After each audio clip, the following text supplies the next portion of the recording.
Hey everyone, welcome back to my channel. In today's video, I will show you how to change your player name on the Vita Mahjong mobile app. Let's get started. First, open your Vita Mahjong app on your phone and make sure you are logged into your account. On the main screen, look for the gear icon, a button labeled settings, usually in the top right or bottom corner.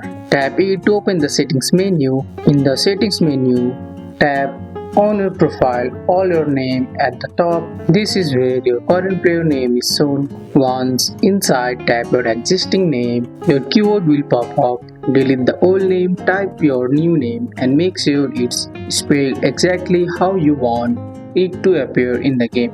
After typing your new name, look for a save, confirm or OK button usually the bottom or top of the screen. Tap it to save your changes. Go back to home screen or start a game. You should now see your new player name displayed. If it didn't change, try repeating the steps or restarting the app. And that's it. You have just changed your name on Vita Mahjong mobile app. That's all for today's video, guys.